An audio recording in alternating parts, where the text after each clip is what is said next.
Assalamualaikum semuanya. Saya di sini akan menjelaskan apa yang dimaksud dengan getaran, gelombang, dan bunyi dalam kehidupan sehari-hari. Simak videonya dengan baik ya teman-teman. Getaran. Getaran adalah gerakan bolak-balik suatu benda di sekitar titik kesetimbangan dengan lintasan tetap. Benda dikatakan melakukan satu getaran jika bergerak bolak-balik satu kali penuh. Gambar di samping adalah contoh. A, B 1/4 getaran, B, C 1/4 getaran, A, B, C setengah getaran, A, B, C, B 3/4 getaran, A, B, C, B, A 1 getaran.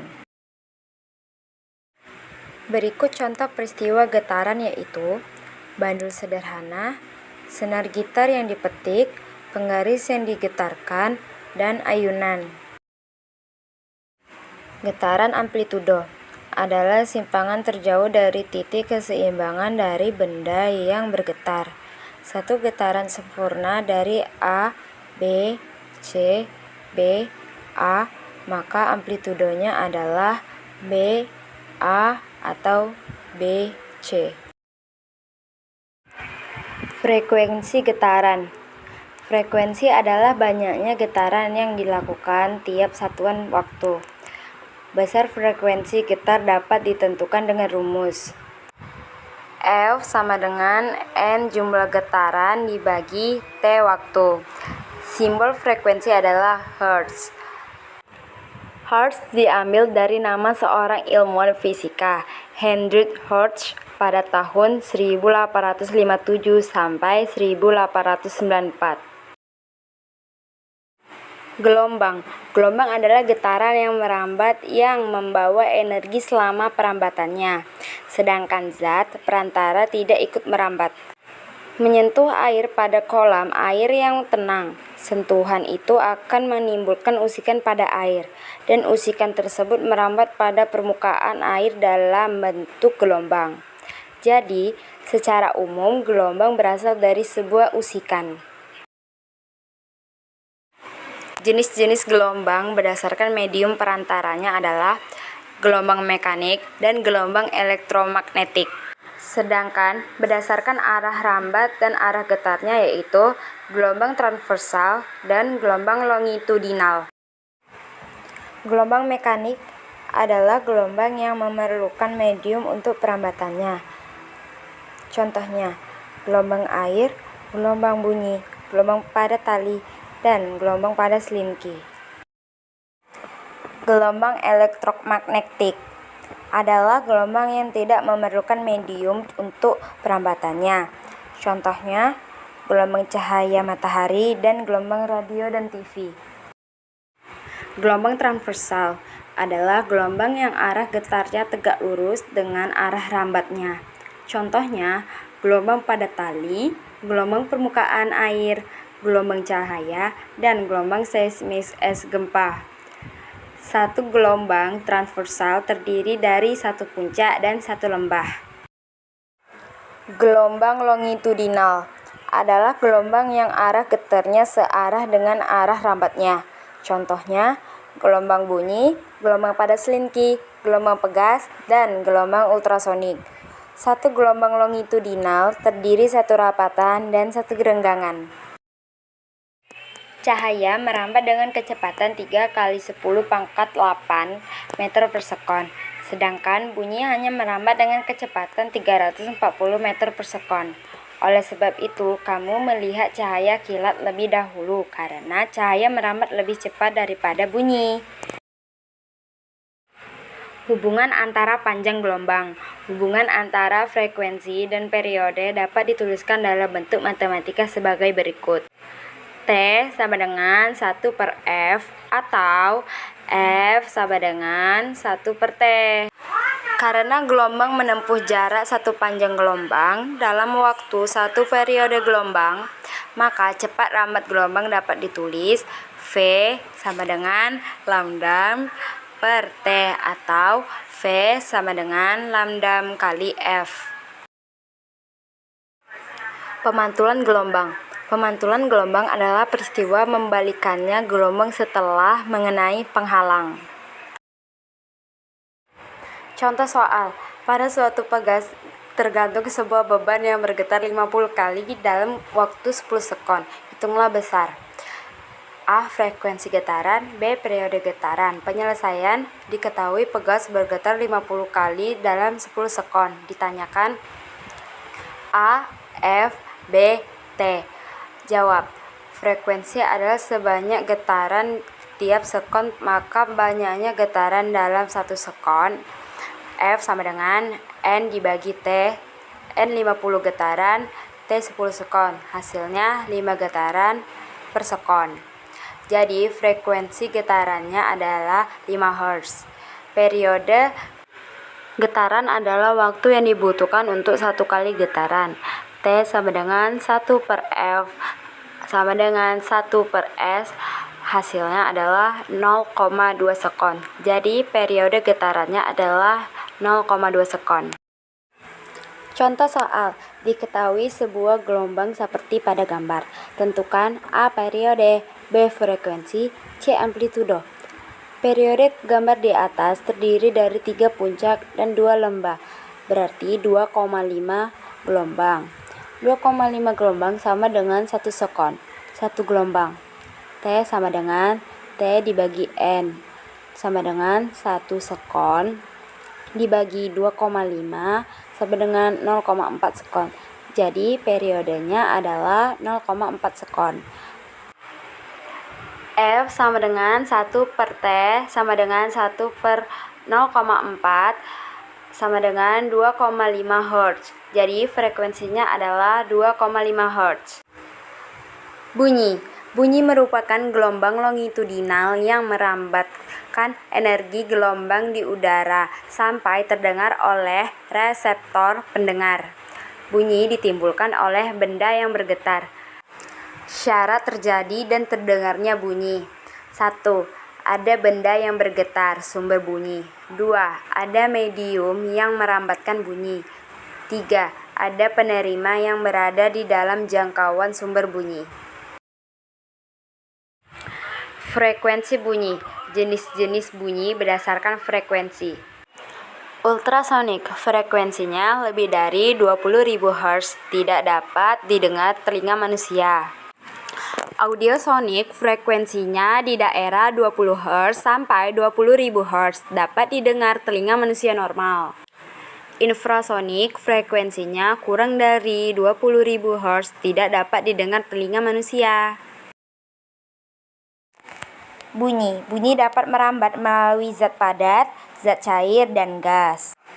Faktor-faktor yang memengaruhi kuat bunyi adalah amplitude, jarak sumber bunyi dari pendengar, dan jenis medium. Bunyi yang frekuensinya tidak teratur disebut desah. Bunyi yang frekuensinya beraturan disebut nada. Tinggi rendahnya nada tergantung pada frekuensi. Semakin besar frekuensi, maka semakin tinggi nadanya. Begitu juga sebaliknya, semakin rendah frekuensi, maka semakin rendah pula nadanya. Resonansi. Resonansi adalah peristiwa ikut bergetarnya suatu benda karena berpengaruh getaran benda lainnya, sehingga kita dapat mendengar bunyi sekitar kita. Syarat terjadinya resonansi adalah 1. Frekuensinya sama. 2. Ada selaput tipis. 3. Ada ruang udara yang panjangnya sama dengan bilangan ganjil 1/4 kali panjang gelombang. Mengapa kita berada di ruang tertutup, suara terdengar lebih keras daripada di ruangan terbuka? Mengapa jika kita berteriak pada tebing, seperti ada yang meniru suara kita? Hal ini terjadi karena peristiwa pemantulan bunyi. Pemantulan bunyi terjadi karena gelombang bunyi tersebut dipantulkan oleh bidang pantul tersebut. Hukum pemantulan bunyi. Bunyi datang, bunyi pantul, dan garis normal terletak pada suatu bidang datar. Besar sudut datang sama dengan sudut pantul. Hukum pemantulan bunyi. Bunyi pantul yang memperkuat bunyi asli. Gaung atau kerdam. jika jarak antara dinding pemantul dengan sumber bunyi agar dekat, misalnya sekitar 2,5 meter sampai 30 meter, maka selesai mengucapkan sebuah suku kata, bunyi pantul sudah datang. Karena itulah bunyi pantul ini akan mengganggu bunyi asli. Dengan demikian, bunyi asli akan terdengar tidak jelas. Gema. Bunyi pantul yang terdengar jelas setelah bunyi asli disebut dengan gema, karena jarak dinding pemantul dan sumber bunyi relatif jauh. Mekanisme mendengar pada manusia dan hewan. Sistem pendengaran pada manusia. Bagian-bagian telinga. Telinga bagian luar berfungsi untuk menangkap rangsang getaran suara atau menerima suara dari luar. Telinga bagian tengah untuk menghantarkan bunyi dari telinga luar ke telinga dalam. Telinga bagian dalam yang berfungsi menerima getaran bunyi. Mekanisme pendengaran manusia. Lubang telinga yang menerima gelombang dari sumber suara. Gelombang suara yang masuk akan menggetarkan gendang telinga member timpan. Getaran membran timpani akan ditransmisikan melintas telinga tengah melalui 3 tulang kecil, yaitu tulang martil, landasan sanggurdi. Telinga tengah dihubungkan ke faring oleh tabung eustachius. Getaran dari tulang sanggurdi ditransmisikan ke telinga dalam melalui membran jendela oval ke koklea. Getaran dari jendela oval ditransmisikan ke dalam cairan limfa dalam ruangan koklea. Di bagian dalam ruangan koklea terdapat korti yang berisi cairan sel-sel rambut yang sangat peka. Inilah reseptor getaran yang sebenarnya, lalu menstimulasi getaran yang diterukan oleh saraf auditori ke otak. Sistem pendengaran pada hewan. Kelelawar merupakan hewan yang mampu mendengarkan bunyi ultrasonik dengan frekuensi di atas 20.000 Hz. Kelelawar dapat mengeluarkan gelombang ultrasonik pada saat ia terbang. Gelombang yang dikeluarkan akan dipantulkan kembali oleh benda-benda atau binatang lain yang akan dilewatinya dan diterima oleh suatu alat yang berada di tubuh kelelawar. Kemampuan kelelawar untuk menentukan lokasi ini disebut dengan ekolokasi. Lumba-lumba.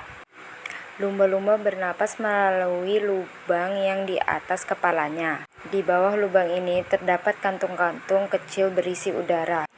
Agar dapat menghasilkan suara berfrekuensi tinggi, lumba-lumba mengalirkan udara pada kantung-kantung ini.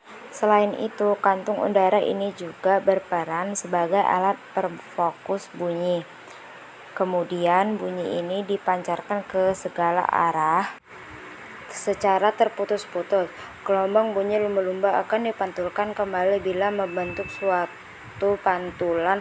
Gelombang bunyi tersebut ditangkap di bagian rahang bawahnya yang disebut jendela akustik. Dari bagian tersebut, informasi bunyi diteruskan ke telinga bagian tengah dan akhirnya ke otak untuk terjemahan. Dengan cara tersebut, lumba-lumba mengetahui lokasi, ukuran, dan pergerakan mangsanya. Aplikasi getaran dan gelombang dalam teknologi. Ultrasonografi (USG) merupakan teknik penceritaan untuk diagnosis dengan menggunakan gelombang ultrasonik. Frekuensi yang digunakan berkisar antara 1 sampai 8 MHz. USG dapat digunakan untuk melihat struktur internal dalam tubuh seperti tendon, otot, sendi, pembuluh darah bayi yang berada dalam kandungan, dan berbagai jenis penyakit. Sonar, sound navigation and ringing, dapat digunakan untuk menentukan kedalaman dasar laut yang diperolehkan dengan cara memancarkan bunyi ke dalam air gelombang. Bunyi akan merambat menurut garis-garis lurus hingga mengenai sebuah penghalang, misalnya dasar laut.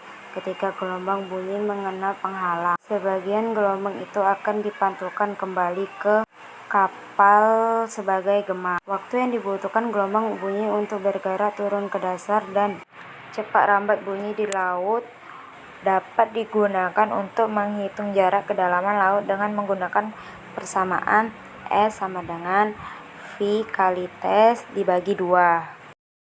Terapi ultrasonik merupakan terapi yang menggunakan gelombang ultrasonik untuk keperluan medis. Metode yang digunakan yaitu dengan memancarkan gelombang dengan frekuensi tinggi pada jaringan tubuh. Beberapa bentuk terapi ultrasonik, misalnya terapi listrik yang biasa digunakan untuk menangani keseleo pada ligamen keseleo pada otot, tendonitis, inflamasi sendi, dan osteoartritis. Selain itu, tingginya gelombang ultrasonik juga dapat digunakan untuk memandang pendapat batu bara pada penderita batu ginjal atau yang dikenal dengan lithotripsis. Gelombang ultrasonik juga dapat digunakan untuk membersihkan gigi dan penanganan penyakit katarak. Pembersih ultrasonik.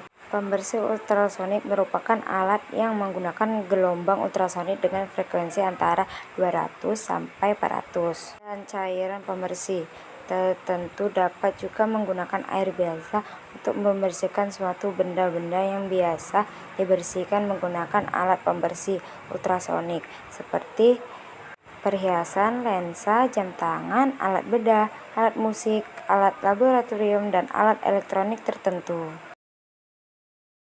Sonifikasi merupakan proses pemberian energi gelombang ultrasonik pada suatu bahan sehingga bahan tersebut dapat dipecah sebagaimana menjadi bagian yang sangat kecil.